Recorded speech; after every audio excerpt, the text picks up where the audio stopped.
All right, let's do it. How would you assess the start you've had in camp? One, it's been really fun. This is an awesome environment to come practicing every day. Didn't ever really get music in Denver when we were practicing except for like warm-ups. So having it going all day, keeping the juices flowing for everybody out here, it's been an awesome experience so far. I've had a lot of fun, and I think we're playing really good football right now. It's nice to get back out here after OTAs, having some serious time under your belt with a lot of these guys, the offensive line, the wide receivers, running backs, and feeling like you can come out here and be comfortable behind center and play good football. And I feel like I've been doing that. We've seen you almost exclusively with the twos. Did you think you'd alternate more with the twos and ones so far, or is that kind of what was the plan? Or Anytime that I'm standing behind the center and get to call out a cadence, it's the most important rep of my life right then and there. I'm competing with everything I got, every single play. Doesn't matter if it's the junior varsity at Bellevue High. I'm going to give everything I got for that single play right there, and we'll let the time, we'll let time evolve and see where it goes from there. But every play is just as important to me, no matter where, or ones, twos, Bellevue, JV, it doesn't matter. Drew, I think you said back at the end of OTAs you felt like you'd gotten to a point with the playbook where you were ready to go with it. How much has the extra month and a half here helped get that settled and even that much more so? Yeah, it was huge. I took a lot of time in that little month that we had, just getting back into the playbook, staying in touch with it the whole time, not letting it ever really slip, but being able to throw with the guys and just keep progressing with timing really for us. Sure, I can have the playbook down as much as I feel like I have the playbook down, but working on timing with these guys. We're getting to red zone now, throwing red zone fades to Colby or practicing with DK, just feeling all these guys out and how they run, how they move. That's been the biggest part for me. But yes, it was awesome to be able to, have a set playbook, keep studying over this little summer break. And when I got here day one, I was ready to roll. I didn't have any questions. I was ready to go.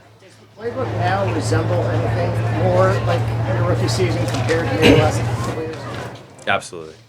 Absolutely. Yeah, it's a really fun offense to play in. I think Shane and Dave have done an awesome job with me up in that quarterback room, being able to, get me to come out and play good football soon, really fast, after, playing in a whole other offense in between this time period. It's a testament to them as coaches, and, I've put in some work on the side too as well, but they've done an awesome job, and I appreciate them, walking me through everything since I've been here. Drew, have you thought about the uniqueness of it, or maybe what that'll feel like week one going against the team you spent so many years with? Yeah, it's a dream, so to say.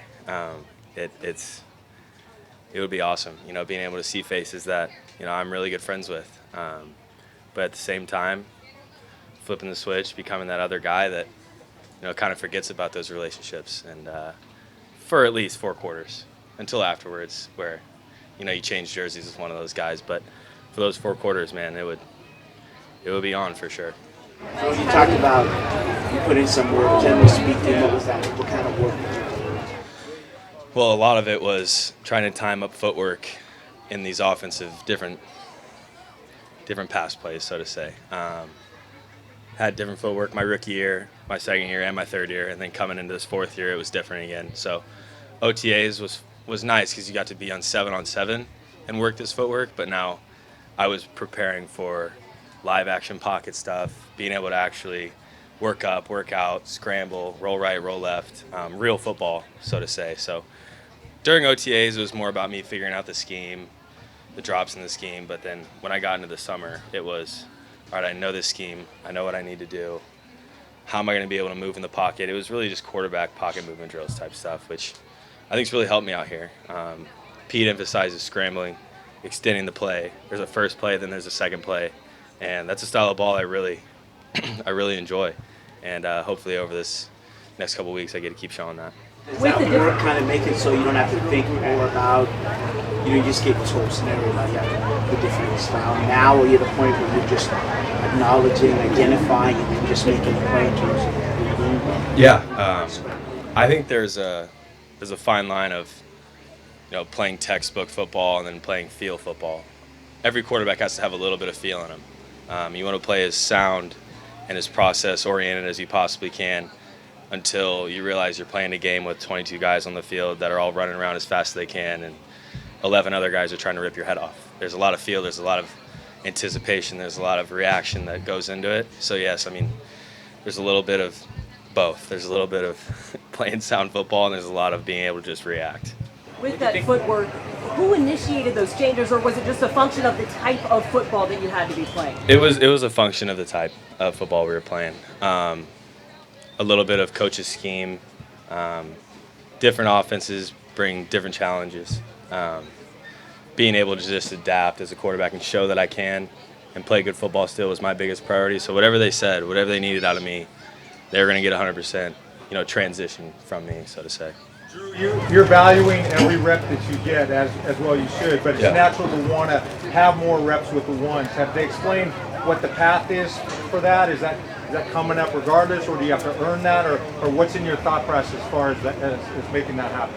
Yeah, of course, every quarterback, wants the one reps. I think that process will, again, like I said, take care of itself. I'm going to keep doing everything I can with the twos, leading those guys, letting them feel me every single day, feeling like it's the most important rep, not only to me, again, but to them as well. And that'll help this team grow.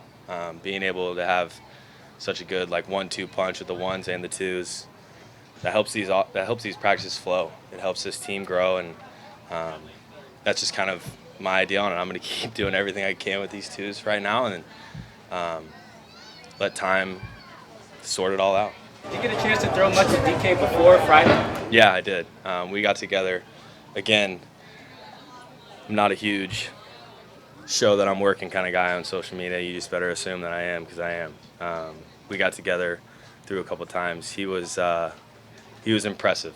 I was happy that I got to before we got out here, because he's unlike anything I've ever thrown to, and he's a really impressive player, and he deserves every penny that he just got. So.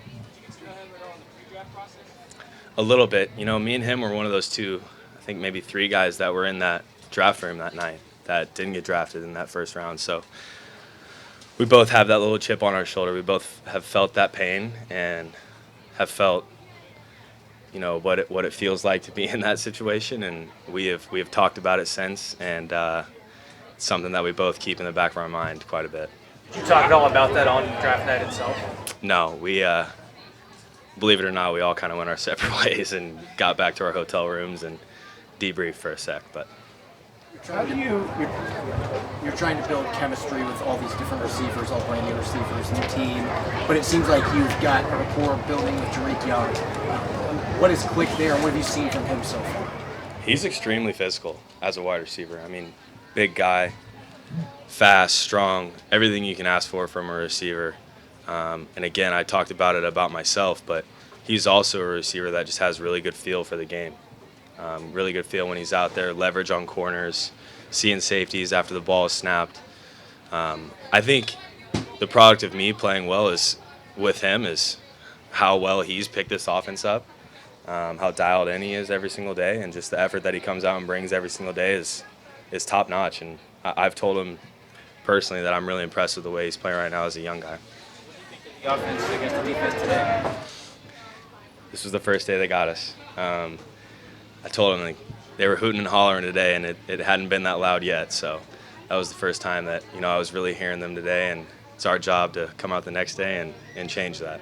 How much do you anticipate things ramping up when you guys put the pads on? How much does that change for you and Geno? Every time you put the pads on, whether you're in kindergarten or it's your 10th year in the league, that the adrenaline gets running a little bit, but also at the same time, how important it is that you need everybody in the season. We're going to take care of each other as much as we can, but yeah, the adrenaline will be rolling. It won't change my mindset at all. I don't think it'll change Geno's mindset at all, and it's just about us playing really good football. Where do you find success every day? What are your tangible goals day in and day out? Completing the football, playing smart football. Biggest thing for me that I think people, and including myself, have analyzed my play over the last couple of years, and that's turnovers, taking care of the football. That was one thing in those last games that I got to start in Denver, that was a big piece. You know, I wanted to be able to show I could take care of the football and play really smart football, and that's a goal of mine this year. With all the weapons that we have, with Tyler and DK and Will and Noah and Colby and our running backs and our running game and our offensive line, it just, the only way we can hurt ourselves is if we turn the ball over. And we got to stay on the field, and that's a big thing from the quarterback position, obviously. Taking care of the football, staying on the field, because when we let those guys around us make plays, we should be able to score a lot of points. How do you balance? How do you keep that in the forefront in the position you're in now, where you are trying to make plays to impress and trying to make strides? Yeah, I've never had the problem of forcing and making plays happen and being a gunslinger. So those things happen. You would like to think that that's the harder thing to make happen, the big plays, the running around making a play when everything was dead to begin with. So the harder part for me, which has gotten way easier over these last years, is when to decide not to make those plays. All right, they're good too. They're getting paid a lot of money on that side of the ball, and they got you that play. And again, that goes into being able to staying on the field. 1st and 10, instead of dropping back and trying to run around and getting sacked for 3 yards. All right, I threw it away for 2nd and 10, and 2nd and 10 compared to 2nd and 14 or 13 is a big difference in this league, and it means the world to us to be able to, stay ahead of the chains. Did you give up watching film with Hugo? You don't do that anymore? Huh? Watch film with No, Hugo? especially now after yesterday, after he made another play on the ball. He's a good player, man. We do warm up together before practice, but there's not been any film with Big Hugo as of any recently time. Of course, is it having confidence in your players in, like on that 1st and 10 you're talking about? It's just you have to, in your mind, go, I don't have to make the play. I have other weapons that I have, and that's how you stay on the field. Yeah, that's huge. I think that's a transition that some, not all, college quarterbacks have to make when they get into the league. Most of the time, a high draft pick from a college they're the best player. They're going to run around and make the plays. When you get here, you might be the 5th, 6th best player on the offense. You got guys like DK making plays like he makes, Tyler, and so many more on this team. It's just about letting them do their job. I'm going to do my job. It's going to be getting us in the right formation, the right play call, getting us in the right looks, and taking care of the football and delivering the ball to them, and let them do the rest. What did you learn from Sanjay? What did you learn from Sanjay? He is very meticulous about his deep ball. We talk about the different ways to be able to run deep balls. The big thing here, and I really like it, is letting those guys outside just go and run. We're going to put it up for them, let them make the play.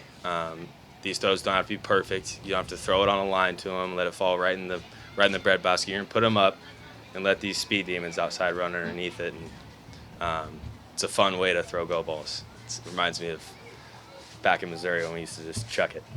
The way that fans here have embraced you, brand new over there, and obviously you're coming into a situation where you're replacing potentially a franchise guy. Yeah. So on. What does it mean to you that this quickly this fan base has embraced you that way? Yeah, it means the world. It's a big change. You buy your first home and end up selling it, and like I've said before, you had to make the adult deal and find a realtor and move out here, and it's a new place. I've never been to the PNW before besides a preseason game, and to be able to be accepted by, this city, these fans, like you said, it makes my life a whole lot easier. Walk around downtown Bellevue, people yelling at you. It's a fun atmosphere, and I can tell that this place loves their football, and it'll be fun on Sundays for them. Anything else?